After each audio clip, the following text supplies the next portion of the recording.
তোরা যখন মারা যাবি না, মারা যাওয়ার পূর্বে যদি পারিস তোদের লোকেশনটা, তোদের পরিবারের লোকেশনটা জানাবি, যাতে করে এইসব প্রবাসী তোদের পরিবারে গিয়ে কান্নাকাটি করতে পারে যে এইভাবে একজন নেমোখারাম, একজন বেঈমান, একজন লোভী এই দুনিয়া থেকে বিদায় নিয়েছে, এইভাবে কান্নাকাটি করার জন্য। আমি তো চেষ্টা করতেছি তোমার বাসায় নিয়ে, আমি ক্ষমা করে কি করবো কও? ও আমি ভাইয়ের সাথে বলছি, ভাই তোমার পরে রাখছে। ভাইয়া আপনি যদি পায়ে লাগে, ভাইয়া দোয়া লাগে, খুব বাঁচান ভাইয়া আপনি। আমি লোনের ব্যবস্থা করতেছি ভাইয়া, আপনি আপনার পায়ে পড়ে ভাইয়া আমার স্বামী বাঁচান ভাইয়া।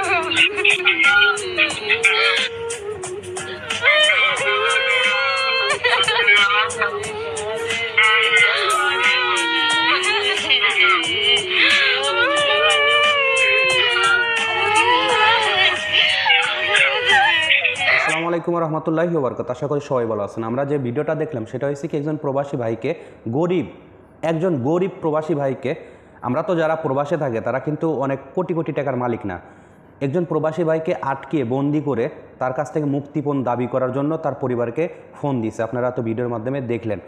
এখন বিষয়টা হয়েছে কি, এই ঘটনাটা শুধুমাত্র বাংলাদেশের ক্ষেত্রেই বেশি ঘটে। বাংলাদেশি যারা আছে, যেখানে যেখানে বাংলাদেশি আছে তাদের ক্ষেত্রে বেশি ঘটে। কিসের জন্য ঘটে? শুধুমাত্র আমাদের দেশের যে হাই কমিশন থেকে শুরু করে যতটি সেক্টর আছে যারা প্রবাসীদের নিয়ে কাজ করে, তাদের শুধুমাত্র গাফিলতির কারণেই কিন্তু এমন ঘটনা ঘটে। তারা যদি শক্ত পদক্ষেপ নিত এইসব প্রবাসীদের ক্ষেত্রে, যেসব প্রবাসীরা বিদেশে গিয়ে এইসব কাজের সাথে লিপ্ত হয়, দালালি থেকে শুরু করে এইসব হাইজ্যাক কাজের সাথে যারা লিপ্ত হয়, তাদেরকে যদি উচিত শিক্ষা দিত, তাহলে কিন্তু এইসব প্রবাসী নিঃস্ব হতো না। বারবার এইসব প্রবাসী পৃথিবীর যে কোনো প্রান্তে আপনারা জিগিয়ে দেখতে পারেন, প্রতিটি প্রান্তেই প্রবাসীরা, বিশেষ করে বাংলাদেশিরা যে হয়রানির শিকার হয় শুধুমাত্র তাদের দেশের লোকের কাছে। এরকম হয়রানি অন্য দেশের লোক হয় না। আপনারা লক্ষ্য করে দেখবেন বা শুনে দেখবেন, সোশ্যাল মিডিয়ার মাধ্যমে আপনারা ঘেঁটে দেখবেন, কখনো দেখবেন না অন্য দেশের লোক এসে অন্য দেশে তাদের নিজের দেশের লোকেকে হয়রানি করে বা আটকে রেখে টাকা মুক্তিপণ আদায় করার খুব কমই দেখা যায়। কিন্তু বাংলাদেশের ক্ষেত্রে ভিন্ন রকম। যদি বাংলাদেশের যে অ্যাম্বাসি আছে বা যে সেক্টর কাজ করে প্রবাসের ক্ষেত্রে, তারা যদি শক্ত পদক্ষেপ নিত, তাহলে কিন্তু এরকম ঘটনা ঘটতো না। কারণ হয়েছে কি, তারাই থাকে তাদের দান দেয়। এই যে প্রবাসী, তাকে আটকে রেখে মুক্তিপণ দাবি আদায় করতেছে, তার পরিবার সেই ভিডিওটা সেভ করে রেখেছে। সেভ করে কী লাভ হয়েছে? কোনো কিছু লাভ হয়নি। বাংলাদেশও চুপচাপ, বাংলাদেশের যে হাই কমিশন আছে সেটাও চুপচাপ, কারো কোনো মাথা ব্যথা না।